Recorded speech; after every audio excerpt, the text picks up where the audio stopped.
क्या हुआ भाई, क्या मामला है? इतने लोग कहाँ इकट्ठा तुम थाने में घुसे चले आ रहे हो? बता बता जल्दी बोलो। हजूर माई बाप, ये हमारा लड़का तौफीक है। ये सुबह शाम सब्जी बेचता है, दिन में पंचर बनाता है। ये इनके गांव में इतने दिन से सब्जी लेके जाता रहा है। ये लोग पकड़ के इसकी दुर्गति कर दिए हैं, कल बहुत बुरी तरीके से मारे हैं। अब इसका औजार काट डाले हैं, एकदम जड़ से काट के खत्म कर दिए हैं। अभी छक्का हो गया है। बताइए हम इसको लेके कौन सी दुनिया में जाएं? ये जुल्म किया है इन लोगों ने मिलके। इसमें सबसे आगे पेलई काका है, उसके बाद ये प्रधान जी हैं इनके गांव के। ये लोग मिलके हमारे लड़के को बिल्कुल एकदम छक्का बना दिए हैं। ये बताइए इस दुनिया में क्या हो रहा है? हम लोग इतने दिन से गांव में रह रहे हैं। अब उस गांव के बगल में ही इनका गांव है। बताइए, इतने दिन से सब्जी साग बेचा करता था हमारा लड़का। अब ये अचानक में पागल हो गए, उसका काट डाले हैं बुरी तरीके से। अब मारे हैं उल्टा लटका के इतनी बुरी तरीके से कि बोल भी नहीं पा रहा है हमारा लड़का।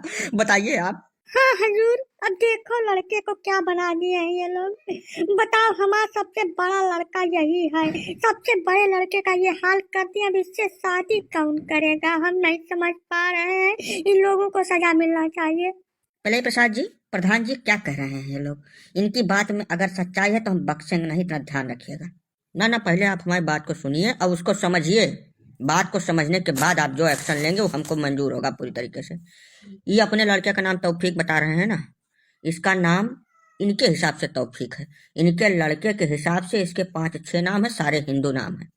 हमारे गांव में जब भी आता है सब्जी बेचने, ये हाथ में कलावा पहन के बढ़िया टीका लगा के आता है। हमारी गांव की 2-3 लड़कियों पे इसकी गंदी निगाह है, घटिया वाली। समझ रहे हैं? इसके ऊपर हम बहुत दिन से नजर गड़ाए बैठे थे। वो तो कल शाम को हम टीवी में देख रहे थे कि दिल्ली में कोनो लड़की की इसी की मानसिकता वाला कोनो लड़का पहले हत्या किया, उसके बाद 30-35 टुकड़ा में काट काट के उसको फ्रिज में रखा था। वो देखते ही खबर हमारी खोपड़ी सनक गई। तुरंत हमारी निगाह में ये आवा कि ये भी ऐसा ही कुछ घटना को अंजाम देने के लिए चक्कर लगा रहा है गांव में। इसको हम रंगे हाथ पकड़ लिए। कल के कल पकड़े तो प्रधान जी को बुलाए, प्रधान जी आए, 4-5 लोग मिलके जो फैसला किया हमने उसको अंजाम दे दिया। किसी और लड़की की जिंदगी ना खराब करे अपने लाइफ में, इसलिए हमने इसका इसी वक्त पूरी तरीके से एकदम संपूर्ण इलाज कर दिया है। अभी किसी काम के लायक नहीं है। पहले काटे हैं, उसके बाद लोहा गर्म करके बिल्कुल दाग दिए हैं कि दोबारा उस जगह पे कोई और कार्रवाई हो ही ना सके। समझ रहे हैं?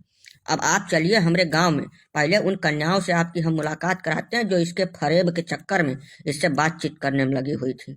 और ऐसी घटना जब जब होगी, हमारे पूरे गांव की बात कर रहे हैं, तब तब हम यही कार्रवाई करेंगे। यही इनका सटीक इलाज है, इसके अलावा इनका कौनो इलाज नहीं है। नहीं तो हम लोगों की लड़कियां ऐसे मरती रहेंगी। ये गलत कह रहे हैं हजूर। वो लड़की ना इनकी जात की थी, ना इनके बिरादरी की, ना इनके पड़ोस की। उससे इनका कौनो रिश्ता नहीं है, कौनो लेना देना नहीं है। फिर भी हमें लड़के को मार के छक्का बना दिया है। है सलमा भाजी, चुपचाप खड़ी रहो जहाँ खड़ी हो, ठीक है? हमारी जात कुछ नहीं है। जात का नाम तुम लेना मत यहाँ पर। हिंदू की लड़की थी, उसके पीछे ही पड़ा था, बस इतना हम जानते हैं। अब ऐसा हम बिल्कुल होने नहीं देंगे। अपनी पूरी ग्राम सभा की बात कर रहे हैं। हमारा सबका ठेका है, ठीक है? जौन बगल के घर में हो रहा है वो हमारे घर में भी हो सकता है, इसलिए ये एक्शन लिया गया है। या अल्लाह, अब हमें लोगन के लड़के सुरक्षित नहीं है, ठीक है? आप हजूर इस पे कार्रवाई करो और हम इस पे करेंगे मुकदमा, ठीक है? तरह तरह के वकील हम इस पे खड़ा करेंगे और इसको हम बनाएंगे बिल्कुल राष्ट्रीय मुद्दा। ऐसा बता दे रहे हैं। चुप चुप का तुम राष्ट्रीय मुद्दा बनाओ कि अंतर्राष्ट्रीय मुद्दा बनाओ, उसका हथियार पूरी तरीके से काट के खत्म कर दिया गया, दोबारा नहीं निकलेगा वो। समझो कि नहीं समझो? और अगर तुम्हारा कौना लौंडा इस तरीके की हरकत करता हुआ हमारे गांव में दोबारा पकड़ा गया तो फिर उसका भी यही हाल करेंगे, चाहे उसका हमको हो जाए फांसी। छोड़ेंगे नहीं। ये मैसेज हम पूरे देश में सबको देना चाहते हैं कि अगर इस तरीके की कौनो घटना तुम्हारे आस पड़ोस गांव दिखती है ऐसी, तो तुरंत उस पर जितनी सख्त से सख्त कार्रवाई हो सके उसको तुरंत अंजाम दे दो। इंतजार एक दिन का भी ना करो, ठीक है? नहीं तो ऐसा ही तुम्हारे घर की लड़कियां छोटे छोटे टुकड़ा में काट के कहीं फ्रिज में रखी हुई मिलेंगी। अरे रुकिए पिल्लई जी, काहे कानून को अपने हाथ में लिए फिर रहे हैं? इसका कानून के रास्ते से भी तो इलाज है। हमारे पास आए होते आप। देखिए, ऐसा है, हम अपनी नौकरी नहीं फंसाएंगे। हमारे बीवी बच्चों का खाना खर्चा इसी नौकरी से चलता, हम तो कार्रवाई करके रहेंगे, इतना समझ लीजिए आप। नहीं तो हमारे ऊपर एक्शन हो जाएगा। हम एक एक चीज की बाकायदा जांच करेंगे, आपके गांव में भी जाएंगे और जो गलत पाया गया उसके खिलाफ हम एक्शन लेंगे। हम ऐसे छोड़ेंगे नहीं इस मामले को। इंस्पेक्टर साहब, ऐसा है कि अगर हम कार्रवाई से डरते तो यहाँ आते नहीं। इसने गलत किया है, उसके बाद भी छाती चौड़ी करके आके थाने में आपके सामने बिना मतलब की पैं पैं कर रहा है, तो हम तो सही करके काहे ना आए आपके पास। आप चलिए, जो उचित कार्रवाई हो उसको करिए।